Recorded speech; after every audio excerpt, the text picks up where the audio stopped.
একেবারে গলির মুখে বোমা উদ্ধার হয়েছে এবং কোন দিন বোমা উদ্ধার হয়েছে? যেদিন ভোট পরবর্তী হিংসার পরিস্থিতি খতিয়ে দেখতে 4 সাংসদের দল জেপি নাড্ডা পাঠিয়েছেন বাংলায়, সেই দিনই বিজেপি রাজ্য দফতরের গলির মুখে বোমা উদ্ধার। Sniffer dog, bomb disposal squad, একটা সাংঘাতিক অবস্থা। তুমি একবার সেই ছবিটা আমাদের দর্শকদের দেখাও। মুরলীধর সেন লেনে বিজেপির রাজ্য দফতরের যে মূল দরজা, সেইখানে কি অবস্থা, সেখানে এখন লোকজন আছেন কিনা, বিজেপির নেতারা আছেন কিনা, যদি কেউ থাকেন তাহলে তাদের সঙ্গেও কথা বলার চেষ্টা করো যে এইটা কি কোনো বার্তা, বিজেপির এই দলকে কি কোনো প্রচ্ছন্ন বার্তা বা শাসানি দেওয়ার চেষ্টা হলো এই দিনে, যে পশ্চিমবঙ্গে ভোট পরবর্তী হিংসা পরিস্থিতি খতিয়ে দেখতে আসার চেষ্টা হলেও বিপদ আছে। একবার সেই ছবিটা দেখবো, তুমি মেইন গেটটা দেখাও।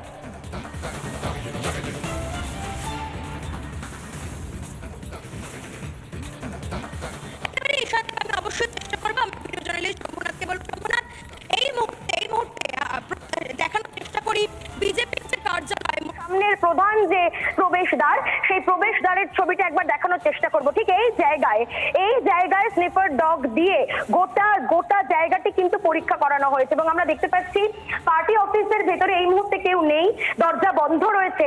কিন্তু যে বার্তাটা, যেমনটা তুমি বলছিলে ঈশান দেব, যে এটাই কি তাহলে কোনো একটা বার্তা দেওয়া প্রচ্ছন্ন যে আগামী দিনেও ভোট পরবর্তী হিংসা বা সন্ত্রাস অব্যাহত থাকবে?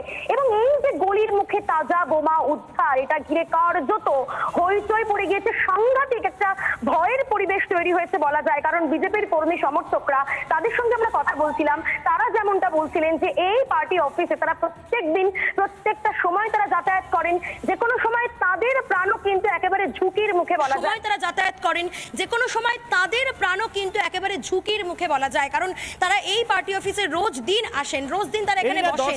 এখানে তোমার কাছে আরো একটা জিনিস জানতে চাইবো, তুমি এই মুহূর্তে একদম পার্টি অফিসের মেইন গেটের সামনে দাঁড়িয়ে রয়েছো, এখান থেকে হেঁটে ওই জায়গাটা পর্যন্ত যাও যেখান থেকে বোমাটা উদ্ধার হলো, তাহলে দর্শকরা আরো স্পষ্ট বুঝতে পারবেন কতটুকু দূরত্বে পার্টি অফিসের মূল দরজা থেকে ঠিক কতটুকু দূরত্বে বোমাটা উদ্ধার হলো। তুমি হাঁটতে হাঁটতে একবার সবাইকে দেখিয়ে দাও এলিনা।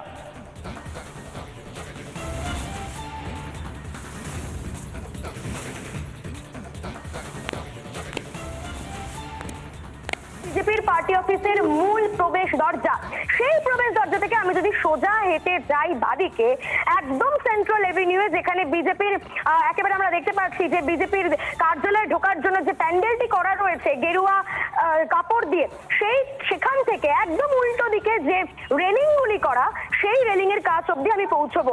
এবং সবটা মিলিয়ে বলা যেতে পারে কার্যত 200 মিটারের বেশি নয়, 200 মিটারের বেশি নয় এই রাস্তা। এই 200 মিটারের মধ্যে যেভাবে বোমা উদ্ধার হলো তা নিয়ে কার্যত হইচই পড়ে গেছে। আমি হাঁটছি, ঈশান তুমি দেখতে পাচ্ছ এই মুহূর্তে একদম বিজেপির যে কার্যালয়, দলীয় কার্যালয় থেকে আমি একটা করে এগোচ্ছি এবং কতগুলো পা গেলে সেই আমরা রেলিং এর কাছে পৌঁছতে পারবো। আমি কিন্তু এই মুহূর্তে দেখানোর চেষ্টা করছি সেই ছবিটা সেন্ট্রাল এভিনিউ যেখানে বিজেপির দলীয় কার্যালয়, এবং সেখান থেকে একদম সোজা যদি নাক বরাবর আমি যাই, এই জায়গাতেই কিন্তু বোমাটি উদ্ধার হয়েছিল। যে জায়গা আমি আমার ভিডিও জার্নালিস্ট সোমনাথকে দেখানোর জন্য বলবো। সোমনাথ, দেখতে পাচ্ছি তুমি যতটুকু গেলে 200 মিটারের মধ্যে অথবা তার কম হবে, সেটাই বোঝা যায়। এলিনা, তুমি আরো একবার যদি সম্ভব হয় যারা রয়েছেন আশপাশে, যারা এই ঘটনাস্থলে ছিলেন যে সময় বোমাটি উদ্ধার হয়েছে এবং এখনো যাদের মধ্যে আতঙ্ক স্পষ্ট, তাদের সঙ্গে যদি আরো একবার কথা বলা যায়। এরকম ভাবে একেবারে রাস্তার মাঝখানে পড়ে রয়েছে, রাজপথের মাঝখানে পড়ে রয়েছে বোমা, কি কত বড় একটা ঘটনা, একটা বড় সড় দুর্ঘটনা ঘটতে পারতো। কি বলছেন তারা, আরো একবার যদি তাদের সঙ্গে কথা বলা যায়।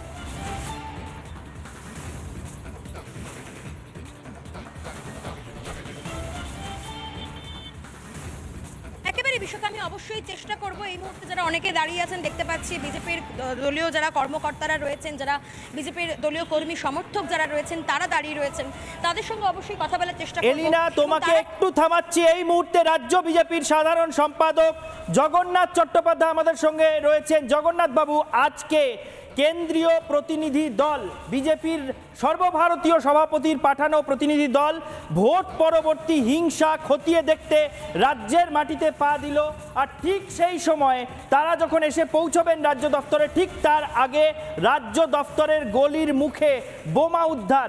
কিভাবে দেখছেন, এটা কি কোনো প্রচ্ছন্ন বার্তা দেওয়ার চেষ্টা আপনাদেরকে যে ভোট পরবর্তী হিংসা খতিয়ে দেখতে এলেও বিপদ হতে পারে? কারা আছেন এই প্রতিনিধি দলে? বিপ্লব দেব একটি রাজ্যের মুখ্যমন্ত্রী, প্রাক্তন মুখ্যমন্ত্রী। ব্রিজলাল উত্তরপ্রদেশ, ভারতবর্ষের সর্ববৃহৎ রাজ্যের ডিজিপি। রবিশঙ্কর প্রসাদ দেশের আইনমন্ত্রী এবং কবিতা পাতিদার, যিনি একজন সংসদে অত্যন্ত ভোকাল, মহিলাদের ইস্যুতে কথা বলা একজন সাংসদ। এই রকম একটি প্রতিনিধি দল যখন আমাদের কার্যকর্তারা যারা 4 জুনের পর থেকে বাড়ি ছেড়ে এখানে রয়েছেন, তাদের জন্য তাদের সঙ্গে দেখা করতে আসছেন, তার আগে ঠিক আমাদের যে রাজ্য দপ্তর এবং মাহেশ্বরী সদন, যেখানে তারা তাদেরকে অত্যন্ত কষ্টের মধ্যে তারা দিন কাটাচ্ছেন, সেখানে বোমা রাখা হলো। এর অর্থ যেটা হচ্ছে, পশ্চিমবঙ্গ হচ্ছে পশ্চিমবঙ্গের একমাত্র শিল্প, চপ শিল্প, কাশফুলের বালিশের শিল্পর সঙ্গে যে বোমা শিল্প, সেটা দেখানো, প্রতিনিধি দলকে ভয় পাওয়ানো। এবং কি ছবি পশ্চিমবঙ্গের সারা দেশের বুকে যাচ্ছে। ওই এলাকার সংবেদনশীলতা আপনারা জানেন। আমাদের পার্টি অফিস এবং যেখানে আমাদের কার্যকর্তারা রয়েছেন, ঘরছাড়া কার্যকর্তারা রয়েছেন, সেই এলাকার সংবেদনশীলতা জানেন। তাহলে কারা সেখানে বোমা রাখতে পারে সেটাও আপনারা বুঝতে পারছেন। কিন্তু গত 5-6 দিনে পরপর কয়েকটি শুট আউটের ঘটনা আপনাদের মাধ্যমেই জানতে পারলাম। এই পশ্চিমবঙ্গ কোন পশ্চিমবঙ্গ? এই পশ্চিমবঙ্গের কথা কি আমরা চাই? এই বাংলায় কি আমরা দেখতে চাই? পশ্চিমবঙ্গের মানুষ তো 29টা সিট তৃণমূল কংগ্রেসকে দিয়েছে। আমরা আশা করব বাঙালি সচেতন, বাঙালি চেতনা নিয়েই এই ভোটদান করেছেন এবং তার ফলে যারা তৃণমূল কংগ্রেসকে আজকে সমর্থন করেছেন, তারা দেখুন, আমরা বারবার নির্বাচনী প্রচারে যে কথা বলেছিলাম যে এই বাংলাকে এরা বোমা বারুদের বাংলা, এই বাংলায় শ্মশানের শান্তি বিরাজ করা বাংলাতে পরিণত করতে চায়। আজ তা প্রমাণ হচ্ছে। এবং এই ঘটনা কোনো মুর্শিদাবাদের ডোমকল, ভাঙড় বা অন্য কোনো জায়গা নয় যেখানে যারা এই ধরনের বোমা পাওয়া, বীরভূমের নানু কথাটা বলেছেন। এবং সেই জায়গা থেকে সত্যি অবাক হতে হয় যে এরকম একটা ব্যস্ত রাস্তায় কি করে এই রকম ভাবে শহর কলকাতার রাস্তায় ঈশান এভাবে বোমা উদ্ধার হতে পারে, তাও এরকম ব্যস্ততম একটা সময়। ধন্যবাদ জগন্নাথ বাবু। আমরা